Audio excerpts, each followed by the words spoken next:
خصوصی budget transmission میں ایک بار پھر آپ کو خوش آمدید کہتے ہیں. میں ہوں جاوید اقبال. اور بریک سے پہلے جو ہم بات کر رہے تھے کہ موجودہ حکومت سے جو بجٹ جو 2022-2023 آج پیش ہونے جا رہا ہے قومی اسمبلی کے اندر، اس سے کیا توقعات قائم کی جا سکتی ہیں. اور ہم نے پروگرام کے پہلے حصے میں بھی آپ کو بتایا تھا کہ ظاہر ہے کہ صورتحال بہت جو معاشی صورتحال ہے وہ بہت ٹائٹ جس کو کہا جا سکتا ہے. اس ٹائٹ صورتحال کے اندر موجودہ حکومت نے فیصلے کرنے ہیں. ظاہر ہے IMF کے ساتھ بھی بات چیت چل رہی ہے. پھر اس کے ساتھ ساتھ ہم دیکھ رہے ہیں کہ جو خسارہ ہے، کرنٹ اکاؤنٹ ڈیفیسٹ ہے، وہ بھی بہت زیادہ ہے. تجارتی خسارہ یعنی تقریباً ہم $45 بلین یہ ہے، اور ہماری جو ایکسپورٹ ہے وہ تقریباً اس کے آدھوں آدھ ہے. تو یہ ایک بہت بڑا فرق ہے جو اس وقت ہم محسوس کر رہے ہیں، اور یہ حکومت کو درپیش ہے. حکومت اس پہ بھی سوچ رہی ہے کہ جو درآمدات ہیں جس پہ ہمارا خرچہ ہے وہ بہت زیادہ ہے. اس پہ ظاہر ہے ہمارا قیمتی زر مبادلہ، ہمارے ڈالرز جا رہے ہیں اور ہمیں ڈالرز کی ضرورت ہوتی ہے. آپ اس بات سے اندازہ لگا سکتے ہیں کہ گزشتہ روز جو مفتاح اسماعیل صاحب نے اکنامک سروے پیش کیا تھا، اس میں انہوں نے یہ کہا تھا کہ جو ایکسپورٹس ہیں ہماری، جس کے لیے ہمیں ڈالرز کی ضرورت ہوتی ہے، ہمارا 40% جو ہے ہم اپنی درآمدات کے لیے پے کر سکتے ہیں. ریسٹ آف دا پیسہ یعنی ریسٹ آف دا منی، جو ریسٹ آف دا ڈالرز ہیں، اس کے لیے ہمیں پھر ریمیٹنسز پہ جانا پڑتا ہے، یعنی ریمیٹنسز کا انتظار کرنا پڑتا ہے. تو یہ ایک صورتحال ہے، اور ہم یہ سوال یہ اٹھا رہے تھے کہ ظاہر ہے اداروں کے ساتھ، بین الاقوامی اداروں کے ساتھ کب تک بات چیت کرتے رہیں گے. ہمیں اپنے پیروں پہ کھڑا ہونا پڑے گا، ہمیں اپنی بنیادی معیشت کو مضبوط کرنا پڑے گا، لیکن سر دست ہمیں ان معاہدوں پر عمل درآمد کرنا پڑے گا جو گزشتہ حکومت نے کیے تھے. اور انہوں نے جو ایک تیل کے حوالے سے، پیٹرولیم مصنوعات کے حوالے سے جو ایک کمٹمنٹ کی تھی، جس کا معاہدہ پبلک ہو چکا ہے، مجھے بار بار دہرانے کی ضرورت نہیں ہے، ہم سب جانتے ہیں وہ پبلک ہو چکا ہے جو ان کی کمٹمنٹ تھی. کیونکہ گزشتہ حکومت نے قسط لے لی تھی، لیکن جو کمٹمنٹ کی تھی IMF کے ساتھ وہ پوری نہیں کی، اور وہ چاروں ناچار موجودہ جو اتحادی حکومت ہے اس کو اب پورا کرنا پڑا، جس کی وجہ سے پیٹرولیم مصنوعات میں اضافہ ہوا. تاہم عوام کی توقعات ہیں کہ چونکہ یہ موجودہ حکومت ایک اتحادی حکومت ہے، یہ اگر مسائل کا حل کر سکتی ہے تو یہ لوگوں کی مشکلات کو بھی کم کر سکتی ہے. تو اسی گفتگو کو ہم آگے بڑھائیں گے، اور ہمارے ساتھ میں نئے مہمان نے ہمیں جوائن کیا، اکانومی کو سمجھتے بھی ہیں، مسلم لیگ نون سے بھی تعلق ہے. منصور حیات چمن صاحب، آپ کو بہت خوش آمدید کہتے ہیں. اور ملک ارشد صاحب ہمارے ساتھ موجود ہیں. چونکہ گفتگو ہم پچھلے سیشن سے کر رہے تھے تو ملک صاحب آپ نے آغا اقرار ہارون صاحب کا جواب دینا تھا، آپ پہلے وہ جواب دیجئے، پھر میں چمن صاحب کی طرف جاؤں. جی جاوید بھائی، آغا صاحب نے یہ سوال کیا تھا کہ جو پاکستان کے بزنس مین یا انڈسٹریلسٹ ہیں، سب سے پہلے وہ اپنی گاڑیاں چینج کرتے ہیں. کوئی لیکسس لے لیتا ہے، کوئی V8 لے لیتا ہے، لگژری کہتے ہیں، لگژری اس پہ چلے جاتے ہیں. تو اس کی کیا وجہ ہے؟ تو باقی ملکوں میں ایسا نہیں ہوتا. تو میں اگر اس کی اگزامپل دوں کہ میں 2007 میں انڈیا میں گیا، تو میں 4 دن دہلی میں رہا. 4 دن میں میں نے جاوید بھائی ایک لینڈ کروزر دیکھی، پراڈو. 4 دنوں میں دہلی پورے میں ایک. ٹھیک ہے، انہوں نے گورنمنٹ پالیسی یہ تھی کہ وہاں پہ لگژری گاڑیوں کی امپورٹ ہی بین تھی. بالکل ٹھیک ہے. اچھا، پھر وہ جو امبیلنس آف ایکسپیکٹیشن یا سوشل امبیلنس ہے معاشرے میں، وہ گورنمنٹ اس کے اوپر ٹیگنگ کر دیتی ہے کہ آپ اتنی بڑی گاڑی کی پرمیشن ہی نہیں دیتے کہ دوسرے جو ہے نا وہ اس کو کوئی اسٹیٹس سمبل سمجھ لیں. لیکن یہ ویسے میں آپ کو بتاؤں کہ جو لوگ یہ کرتے ہیں نا کہ ان کا بھی بزنس تو گرو کیا نہیں، انڈسٹری گرو کی نہیں، اور وہ اپنے اوپر ایسی فضول انویسٹمنٹ شروع کر دیتے ہیں جو ایکسپینس کے طور پہ لی جاتی ہے. 2 چیزیں ہیں، اس سے بچا جا سکتا ہے. اس سے بچا جا سکتا ہے. سب سے پہلے میں سمجھتا ہوں جو آپ کی منی از اے گیم، کہ آپ اگر 100 روپے کما رہے ہیں تو اس میں سمجھتا ہوں کہ 70 روپے جو ہے آپ کو ری انویسٹمنٹ کرنی چاہیے، اور 10 روپے جو ہے نا آپ کو بچا لینے چاہیے. میں ویسے جنرل پبلک کے لیے بھی ریکویسٹ کروں گا کہ this is sort of budgeting every month اور ایوری ایئر، جو جس طرح کی آپ پلاننگ کر رہے ہیں، کہ جو بھی آپ کی ٹوٹل انکم ہے اس کا 10% تو آپ کے پاس سیونگ میں رہنا چاہیے، کہیں استعمال نہ کریں، آپ پیس آف مائنڈ میں رہیں گے. اور 70% تو 100% آپ ری انویسٹمنٹ کر دیں، اور جو 10% ہے اس کو ضرور ویلفیئر کے اوپر بھی لگائیں. ٹھیک ہے. جو انٹرنیشنل ہے نا کہ لا آف گیونگ، حضور اقدس صلی اللہ علیہ وسلم کا بھی فرمان ہے کہ جب آپ 1 روپیہ لگاتے ہیں تو 10% آپ کو دنیا میں ملے گا اور 70% آخرت میں ملے گا. بالکل ٹھیک. تو آپ لا آف گیونگ پہ بھی جو ہے وہ جا سکتے ہیں کہ آپ دینا شروع کریں, لوگوں کی ویلفیئر کریں, بالکل اپنے اوپر لگانے کی بجائے لوگوں کے اوپر لگائیں, آپ کو پیس آف مائنڈ. ٹھیک ہے, میں منصور صاحب کی طرف جاؤں. منصور صاحب آپ کو خوش آمدید. اور منصور صاحب یہ فرمائیے کہ حکومت نے جو فیصلے کچھ لیے شروع میں, کچھ امپورٹس پہ پابندیاں لگائیں, کچھ چیزوں پہ پابندیاں لگائیں, کچھ کفایت کی مہم کی, اور پھر آج بجٹ پیش ہونے جا رہا ہے, تو یہ ساری جو ایک صورتحال ہے اس کو ہم دیکھیں کہ یہ ایک مثبت ٹرینڈ ہے. اس وقت ایک مشکل صورتحال ہے, لیکن اس کے بعد ہم ایک بہتری کی جانب گامزن ہو سکتے ہیں. مجموعی اگر تاثر آپ کا. سر, آپ کی بات کرنے سے پہلے میں اجازت دیں تو تھوڑا سا جی اکنامک تبصرہ کر لوں. جی بالکل. یہ جو آپ بڑی گاڑیوں کی اور بڑے گھروں کی بات کر رہے ہیں نا, پرابلم یہ ہے کہ اس ملک میں آج بھی 1.7 ٹریلین, یہ اندازاً 1700 ارب روپے بنتا ہے جو انہوں نے سبسڈیز کے مد میں دیا ہوا ہے. نا دس از بیسکلی رینٹل انکم آپ اس کو کہہ سکتے ہیں, بیکاز اس کو اگر آپ انالائز کریں تو اس میں سے بہت ساری انکم ایسی ہے جو جسٹیفائڈ نہیں ہوگی. تو جب وہ رینٹل انکم آ رہی ہے, ایکسس میں آ رہی ہے, تو 1700 ارب روپیہ اگر آپ ایک سال میں رینٹل انکمز میں دے رہے ہیں, ان میں سے کچھ جائز ہوگا, میں یہ نہیں کہتا کہ سب ناجائز ہے, لیکن جب اتنا پیسہ آپ دے رہے ہیں تو پھر یہ بڑی گاڑیاں اور یہ چیزیں تو نیچرلی ہیں. سو آپ اگر اس کو وہاں فوکس کریں, یہ میں اکنامکلی اس کو انٹرپریٹ کر رہا ہوں بات کو. آپ کسی کو روک نہیں سکتے بڑی گاڑی لینے سے اگر اس کے پاس پیسے ہیں تو. طریقہ یہ ہے کہ آپ اس کو اکنامکلی مینیج کریں. اب آپ کا سوال کہ جی ہاں, یہ چیز پچھلی حکومت کو انیشل سٹیجز میں کر دینی چاہیے تھی, جس میں انہیں جو ان نیسیسری امپورٹس تھی اس کو انہیں کرٹیل کرنا چاہیے تھا. اب پچھلی حکومت نے بار بار کہنا بھی مناسب نہیں لگتا, بٹ دیز آر فیکٹس, انہوں نے سمپلی گاڑیوں کی مد میں اور جو امپورٹ کر رہے تھے اور باقی چیزوں کی مد میں اندازاً 1.5 سے 2 ارب ڈالر تو ہم آسانی سے بچا سکتے تھے سمپلی ان کو کرٹیل کرنے میں. اس گورنمنٹ نے وہ ڈیسیجن کریکٹ کیا ہے. اس پر اعتراضات ہوں گے, کئی چیزیں انہیں ریڈو کرنی پڑیں گی, کئی آئٹمز اس میں ایسے ہیں جن کو دوبارہ انہیں اوپن کرنا پڑے گا, وہ انہیں کرنا چاہیے, وہ انہیں کرنا چاہیے. جب سے ٹریڈ باڈیز آئیں گی, انڈسٹریلسٹ آئیں گے, ٹریڈ باڈیز آئیں گی اور اس میں مارکیٹ باڈیز آئیں گی تو اس میں ڈیبیٹ آئے گی اور وہ ری ایڈجسٹمنٹس ہو جائیں گی انشاءاللہ, اور ریپڈلی کر رہے ہیں. اس کا امپیکٹ کیا پڑے گا ہمیں؟ دیکھیں, میں تو میرا بیکاز میرا فیلڈ ہی اکنامکس ہے, اسپیشلی ایگریکلچر, تو میں تو سسٹینیبل اکنامکس میں بلیو کرتا ہوں کہ ایسی اکانومی جو گرو کر سکے بائی اٹ سیلف. اور سسٹینیبل گروتھ کے لیے آپ کو جہاں ڈالر کو دیکھنا پڑتا ہے, وہاں پہ آپ کو اپنی انٹرنل جو گروتھ ہے اس کو بھی دیکھنا پڑتا ہے. اور انٹرنل گروتھ کو اگر آپ کنفیوز کرنا شروع کر دیں ود ڈالر چیزوں کے ڈالرز کے ساتھ, تو پھر اس میں بہت ساری اور باتیں آ جاتی ہیں. سو میرا جو اکنامک ماڈل ہے اٹس اے لٹل ڈفرینٹ, اور اسپیشلی سنس میرا فیلڈ بھی ایگریکلچر ہے, میری کانسٹیٹوئنسی بھی ایگریکلچر ہے, اور میرا جنرلی میں اکنامکس پڑھا ہوا ہوں.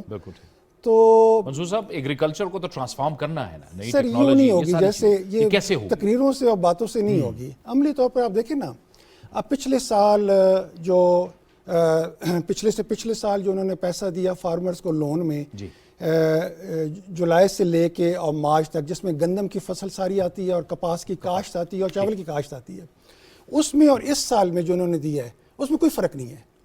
بالکل مارجنل سب فرق ہے, 0.5% اس کو کہتے ہیں. وہاں بندوں کو سمجھ میں نہیں ہے کہ اتنا تھوڑا فرق ہے. بالکل.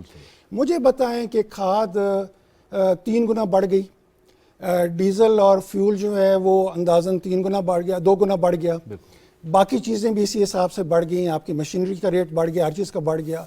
تو آپ نے دیا کیا فارمر کو کہ آپ ایکسپیکٹ کر رہے ہیں کہ وہ پروڈیوس پوری کرے گا؟ یہ تو میں نے آپ کو اکنامکلی بتا دیا کہ جب آپ نے فارمر کا دروازہ ہی بند کر دیا ہے, پھر یہاں پہ وہ ڈیبیٹ شروع ہو جاتی ہے کہ جی اسمال فارمر اور لارج فارمر اور بگ فارمر. دیکھیں, آپ نے دنیا کے ساتھ مقابلہ کرنا ہے. اگر آپ نے زراعت میں کوئی چیز بنانی ہے تو امریکہ بھی وہ بنا رہا ہے, انگلینڈ بھی بنا رہا ہے, یورپ بھی بنا رہا ہے, چائنا بھی بنا رہا ہے, رشیا سب بنا رہے ہیں, انڈیا بھی بنا رہا ہے. تو جب آپ نے دنیا کے ساتھ کمپیٹ کرنا ہے تو آپ کو دنیا کی ریئلٹیز کو اگنور نہیں کرنا چاہیے.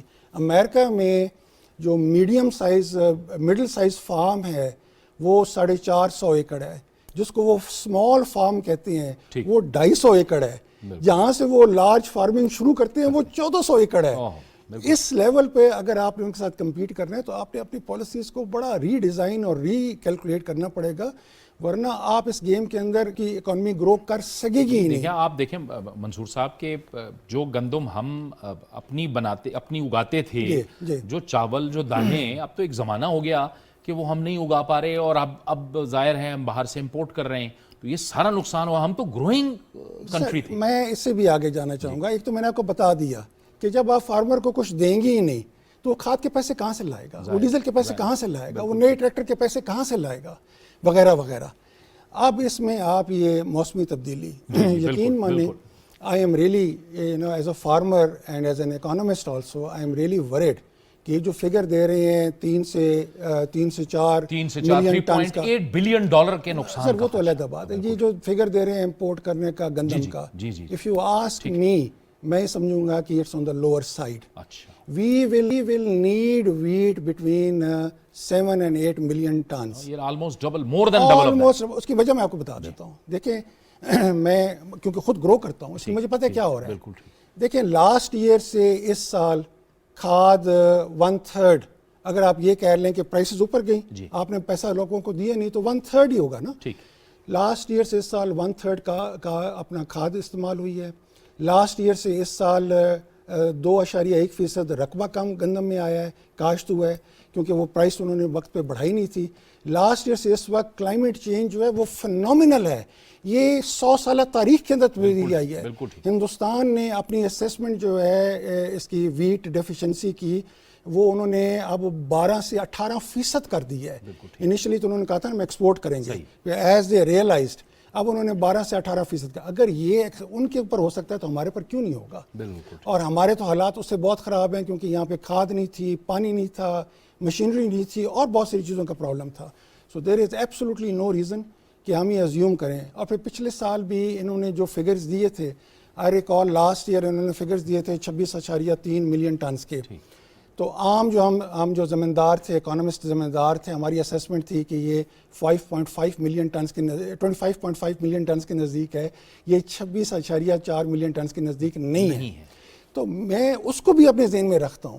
تو یہ جب ساری چیزیں کرتے ہیں, it's a very tough year coming especially. اور یقین مانیں عام بندہ جو ہے نا, اس کو کوئی فرق نہیں پڑتا کہ گاڑی کا ریٹ 2 کروڑ سے 2 کروڑ 1 لاکھ ہو گیا, یا ٹیلی ویژن کا ریٹ جو ہے وہ 55,000 سے 56,500 ہو گیا ہے.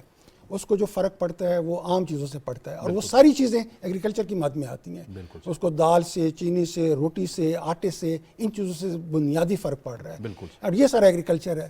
اب آئی ایم آلسو کیوریس کہ جو گورنمنٹ اب بجٹ لا رہی ہے, جو اس میں پریزنٹیشن آ رہی ہے, وہ ایگریکلچر کے اوپر کیا کرتے ہیں. But they need to do a massive job on agriculture, ورنہ یہ جو ہمارے اکنامک پرابلمز ہیں یہ ملٹی پلائی ہو جائیں گے. ایک تو $9 ارب کی ہم امپورٹ کر رہے ہیں باہر سے ایگریکلچر کموڈیٹیز, ایک تو وہ علیحدہ مار پڑے گی کہ وہ بجٹ بھی بڑھ جائے گا, اور دوسرا انٹرنل ڈیولپمنٹ اور گروتھ بھی بڑی ریپڈلی رک جائے گی. بڑی تشویشناک صورتحال ہو جائے گی. ملک صاحب آپ بتائیے, آپ کا بھی ایک فنش پروڈکٹس پہ جو را مٹیریل ہے اس پہ 17% ٹیکس لگا تھا گزشتہ حکومت میں, کیونکہ ہمارے ہاں پھر یہ بات تو ہوتی ہے کہ قیمتیں بہت بڑھ جاتی ہیں اور عام آدمی پھر برداشت نہیں کر سکتا. اور پچھلے 2-3-4 سالوں میں تو ہم نے دیکھا ہے بڑی تیزی سے بہت more than 200% قیمتیں بڑھی ہیں. جوید بھائی, یہ جو ابھی 17% سیل ٹیکس لگا, اس کے اوپر ہمارے ساتھ انہوں نے 2 میٹنگز کی, شوکت ترین صاحب نے, اور ہمیں یہ بتایا کہ IMF کی کنڈیشن ہے تو ہماری مجبوری ہے, اور IMF کے ساتھ ہم نے ایگری کر لیا ہے, تو اس لیے ہم نے تو اس کو, لیکن ہم اس کو ریفنڈ کر دیں گے اور پرچیز بھی ریفنڈ کریں گے. یعنی دا مومنٹ آپ اپنا جو کلیم ہے وہ کریں گے, دائر کریں گے, تو ودن 24 اس کا انہوں نے ایک فاسٹر فارما کے نام سے ایک وہ سافٹ ویئر بھی ڈیولپ کیا. تو ابھی تک ہمارے جو ہے تقریباً کچھ 45 بلین روپیز گزشتہ 4 مہینوں میں یہ سٹک ہو گئے ہیں, جو ورکنگ کیپٹل سے نکل گئے ہیں. اور ابھی تک یہ جو کاسٹ ہے یہ ایز اے کاسٹ ہی ہم اس کو بیئر کر رہے ہیں, کیونکہ گورنمنٹ نے ہمیں 1 روپیہ بھی واپس نہیں کیا ابھی تک. وہ at the end of the day انہوں نے ایک اور کمپرومائز کیا ڈیسیژن میں, کہ انہوں نے کہا کہ اس کو ہم کنزپشن پہ آپ کو دیں گے, کہ جو مٹیریل آپ منگوائیں گے اور جب آپ اس کو کنزیوم کریں گے, تو جب اب فارماسوٹیکل میں ایسا نہیں ہو سکتا کہ آپ نے ایک بیچ بنانا ہے, اور چونکہ ہماری جو فارما انڈسٹری ہے یہ آلموسٹ 100% ڈپینڈ کرتی ہے را مٹیریل امپورٹ کے اوپر. ہماری جو لوکل بیسک انڈسٹری ہے وہ صرف 5 یا 6 فیکٹری ہیں, اور وہ لوکل جو ہماری ڈیمانڈ ہے اس کا جو پورا کرتی ہیں وہ صرف کرتی ہیں 7%, اور وہ جو 7% پورا کرتی ہیں اس میں بھی جو انٹرمیڈیٹ ان کا پروڈکٹ ہے وہ بھی انڈیا یا چائنا سے آ رہا ہے. تو اب جب 17% یہ لگ گیا, اب ڈالر ریٹ آپ دیکھ لیں وہ چینج ہو گیا. پھر جب کرونا تھا, کرونا میں لاجسٹک ریٹس بڑھ گئے, جو آپ کے بیرون ممالک سے چیزیں آ رہی ہوتی ہیں تو جو لاجسٹک ریٹ ہیں وہ بھی بڑھ گئے. تو ان سب کے اس کو دیکھتے ہوئے پھر جو انہوں نے جو ریٹ تھوڑا سا میڈیسن کا جب بھی بڑھتا ہے, اچھا اب ہم اس کے اوپر ایک جاوید بھائی یہ میں آپ کو بتاؤں, آپ بھی ماشاء اللہ فارماسسٹ ہیں, سمجھتے ہیں کہ کوالٹی پہ کمپرومائز نہیں آپ کر سکتے. ٹھیک ہے, آپ نے you are internationally bound to follow the US ایس گائیڈ لائن جو پاکستان میں امپلیمنٹ ہیں, جو انٹرنیشنل گائیڈ لائنز ہیں آپ اس کو ہی فالو کریں گے میڈیسن بنانے میں. آپ یہ نہیں کہہ سکتے کہ اب چونکہ میں سستی دوائی بنانی ہے تو میں کوالٹی پہ کمپرومائز کر لوں. It is never and not possible. جب آپ نے انٹرنیشنل لیول کے لیے میڈیسن دینی ہے تو آپ کو پھر جو انٹرنیشنل ریٹس ہیں, ابھی بھی آپ کہہ رہے ہیں نا پاکستان میں مہنگا ہے, ابھی بھی اگر آپ سری لنکا, انڈیا جو ہمارا ریجن ہے ان کی پرائسز کی باسکٹ اٹھا لیں اور ہماری انہی پروڈکٹ کی باسکٹ اٹھا لیں تو we are far less than both these countries. حالانکہ ہماری اپنی production basic A P Is کی پاکستان میں نہیں ہے. ان اسپائٹ آف دس ہم نے اس انڈسٹری کو میں سمجھتا ہوں 70 سال کا عرصہ لگا ہے یہاں پہنچنے میں, کہ ہم جو لوکل میڈیسن کی ضرورت ہے پاکستان کی وہ 98% ہم لوکل سے پوری کر رہے ہیں, 2% امپورٹ ہو رہا ہے. ٹھیک ہے, اس لیے جو ابھی 17% ہے پچھلی گورنمنٹ نے لگایا اس کی وجہ سے ہمارا ورکنگ کیپٹل رک گیا ہے, اور جو لائف سیونگ ڈرگز ہیں وہ ان اویلیبل ہو گئے ہیں ان دا مارکیٹ. لائک آپ پیناڈال کو دیکھ رہے ہوں گے, میں ان پروڈکٹ کے نام لے رہا ہوں جس کا جنرل لوگوں کو پتہ ہے. ٹھیک ہے, اب وہ بھی اویلیبل, یعنی سب سے سستی جو ہوتی ہے پیناڈال ہے وہ بھی اویلیبل نہیں ہے.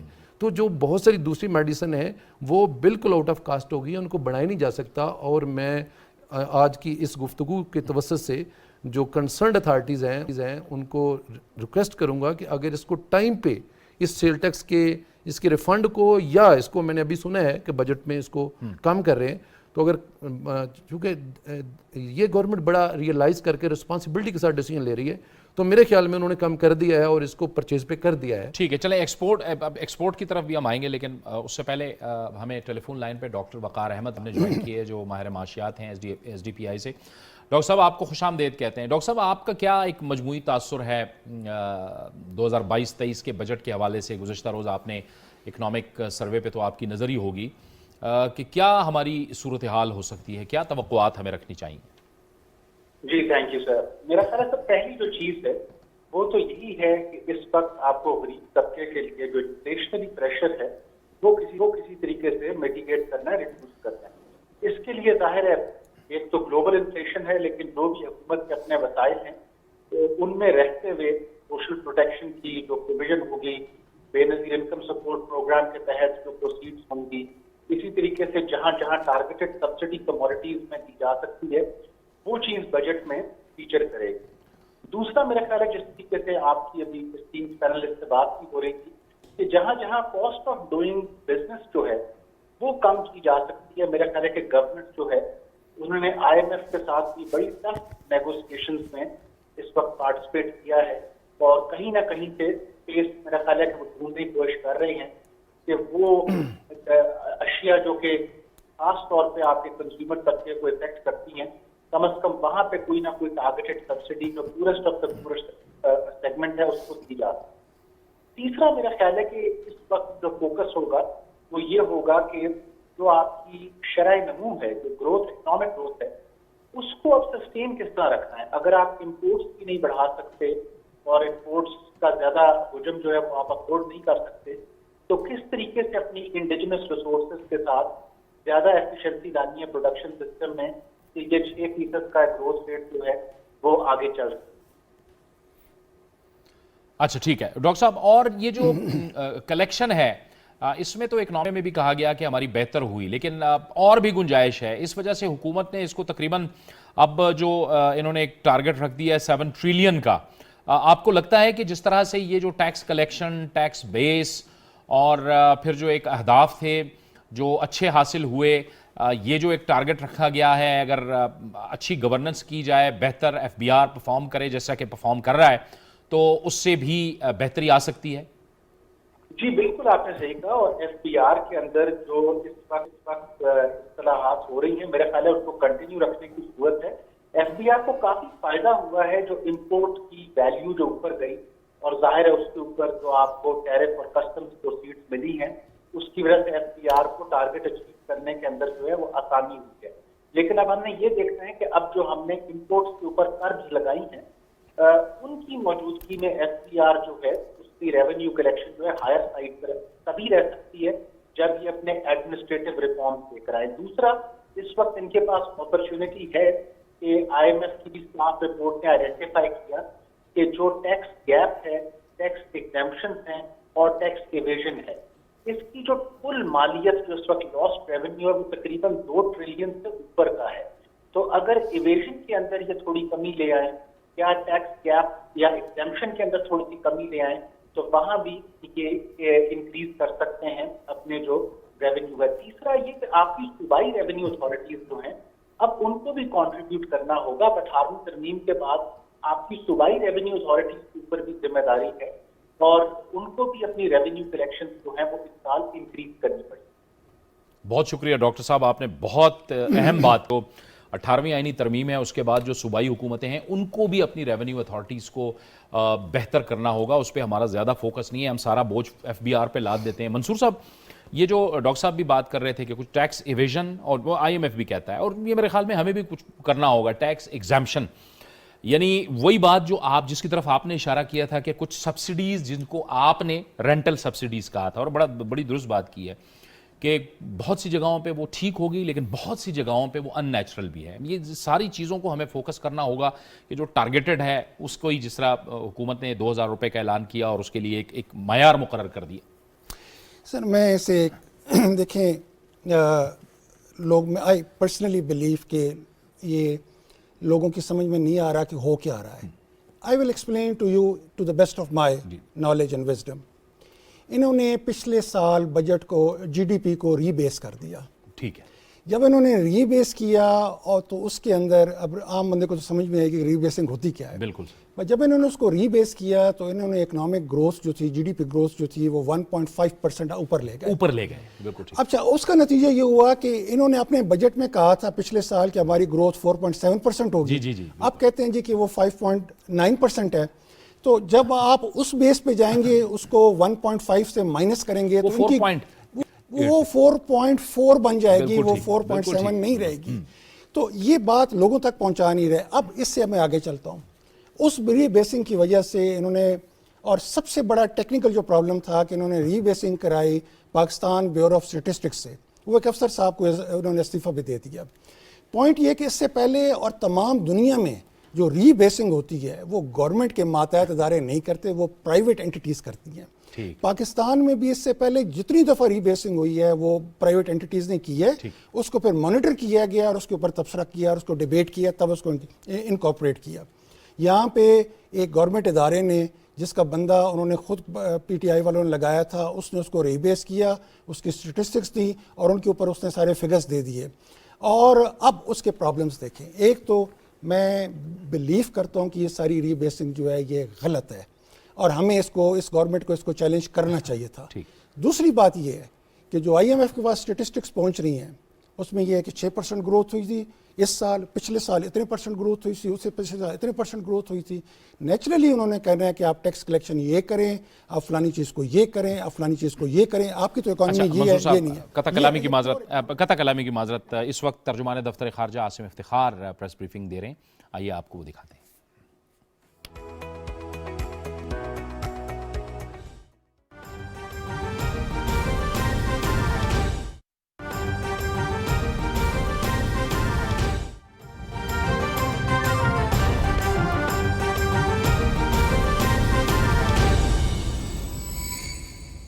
بڑھ رہی ہے گرمی، احتیاط ہے لازمی۔ ہیٹ سٹروک کے مضر اثرات سے بچاؤ کے لیے احتیاطی تدابیر پر عمل لازمی کریں۔ دھوپ میں غیر ضروری گھر سے باہر۔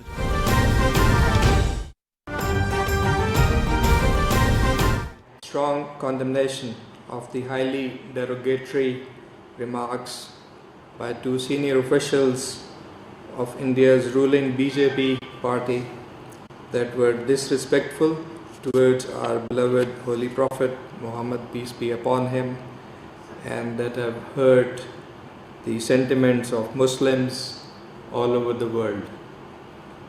The Indian Charge d'Affaires was summoned to the Ministry of Foreign Affairs on 6 June and conveyed the government of Pakistan's categorical rejection and strong condemnation of the totally unacceptable remarks.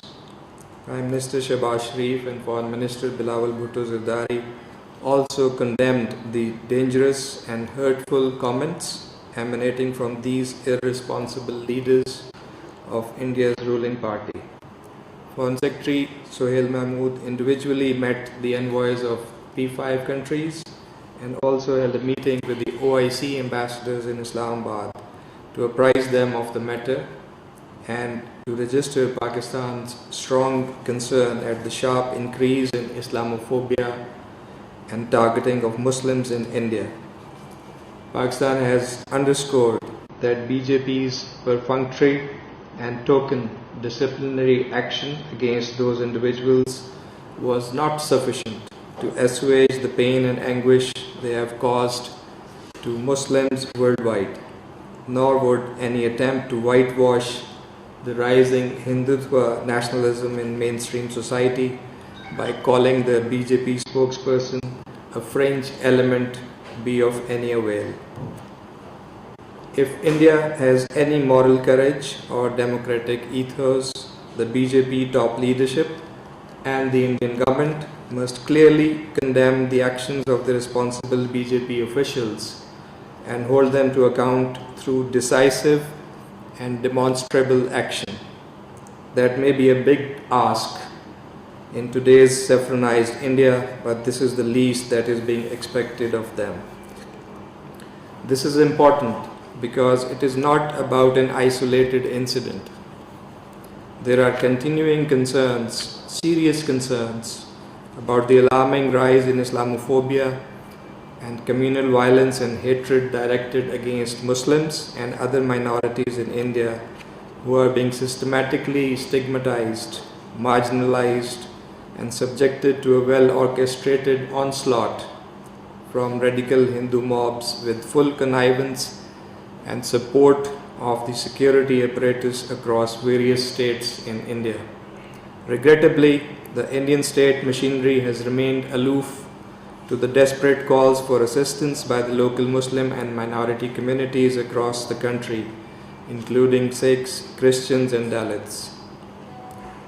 Ladies and gentlemen, in clear contrast, while India persisted with its reprehensible campaign of saffronization, resulting in victimization and persecution of Muslims and other minorities, Pakistan, in line with its policy of promoting interfaith harmony and religious tolerance, has issued over 160 visas to Sikh pilgrims from India on the eve of Martyrdom Day of Guru Arjan Dev Ji to participate in the annual festival being held in Pakistan from 8th to 17th of June.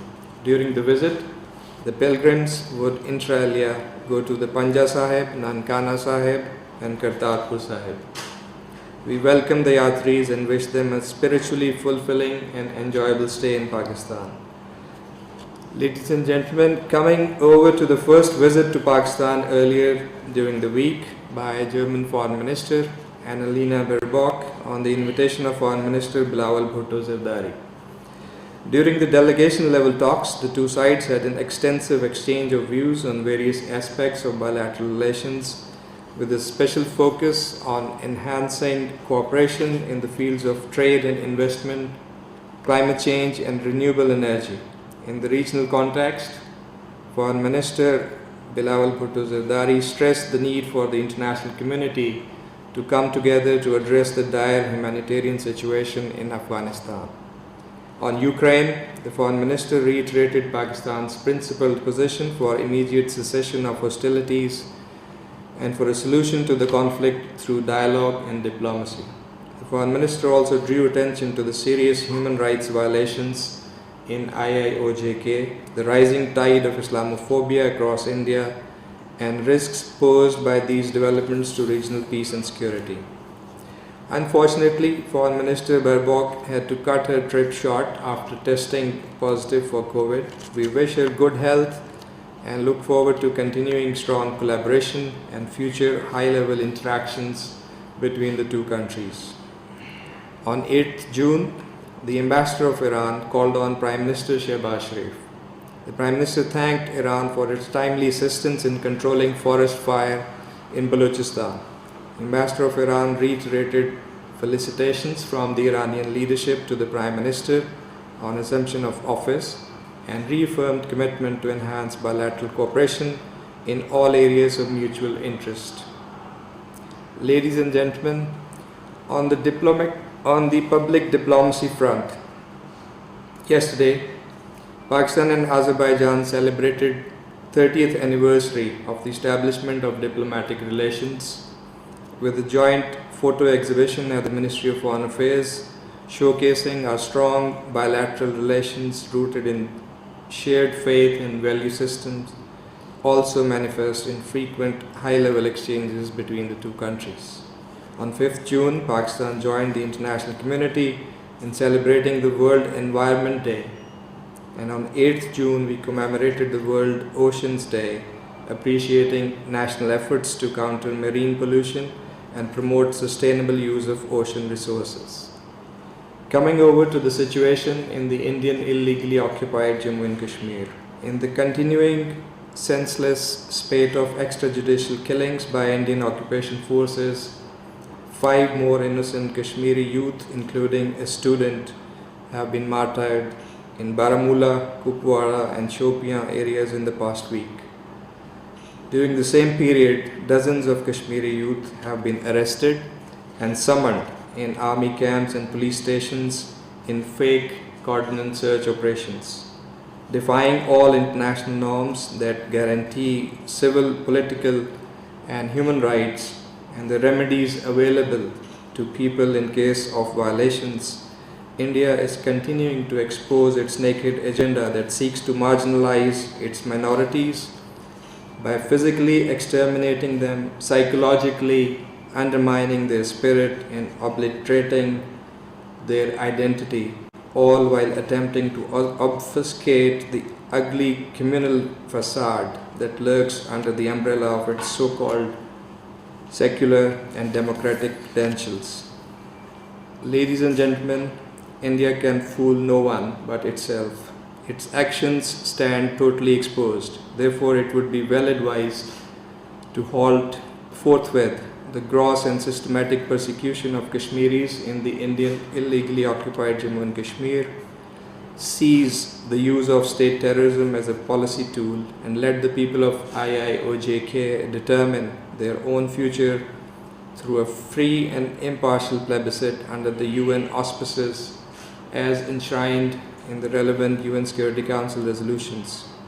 Pakistan also reminds the international community of its obligations and reiterates its call to hold India accountable for its gross and systematic violations of human rights in IIOJK.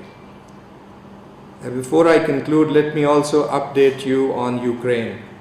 Pakistan Embassy has shifted back to Kiev on 31st May and remains available for all services to Pakistani nationals in Ukraine and to conduct diplomatic functions to advance our bilateral relations with Ukraine.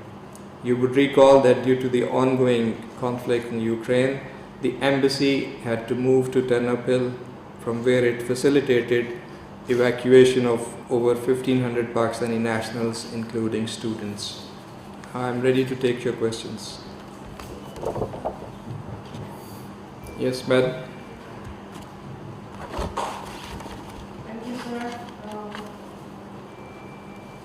So my question is related to Foreign Minister's visit. During his visit, it has been reported that Foreign Minister in his meeting with Secretary Blinken gave an assurance on India's bid for UNSC membership. Has any such assurance been given?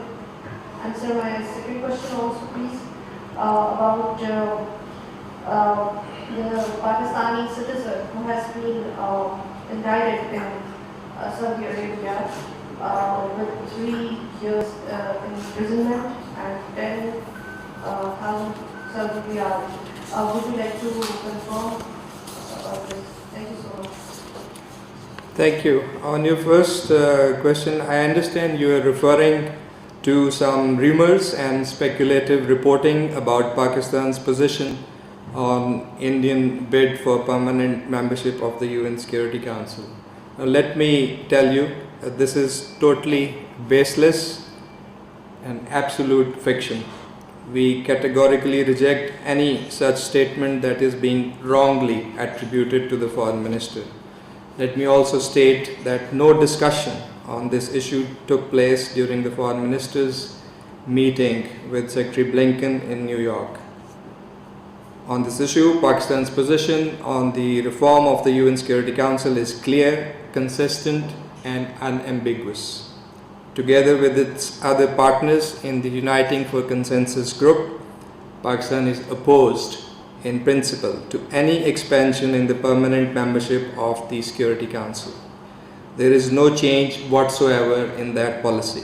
Pakistan supports a comprehensive reform of the Security Council that would make the Council more democratic, more representative, more transparent, effective, and more accountable to the wider membership of the United Nations. We support a reformed Security Council that corresponds to the interests of the large majority of member states and not just a few. Expansion in the permanent category of membership does not conform to these principles of reform. We believe that expansion in the non-permanent category with periodic elections and rotation is the best way of achieving a more representative and accountable Security Council in line with contemporary democratic ideals. With regard to your other question, I think this is related to a judgment that has been reported.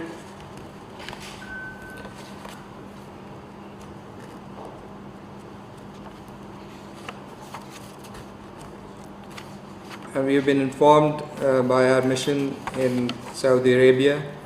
Basically, this is an announcement that has been made. This person has been indicted because of social media use related to that incident that took place in the Holy Mosque, and it is not related to those individuals who were involved in hooliganism during.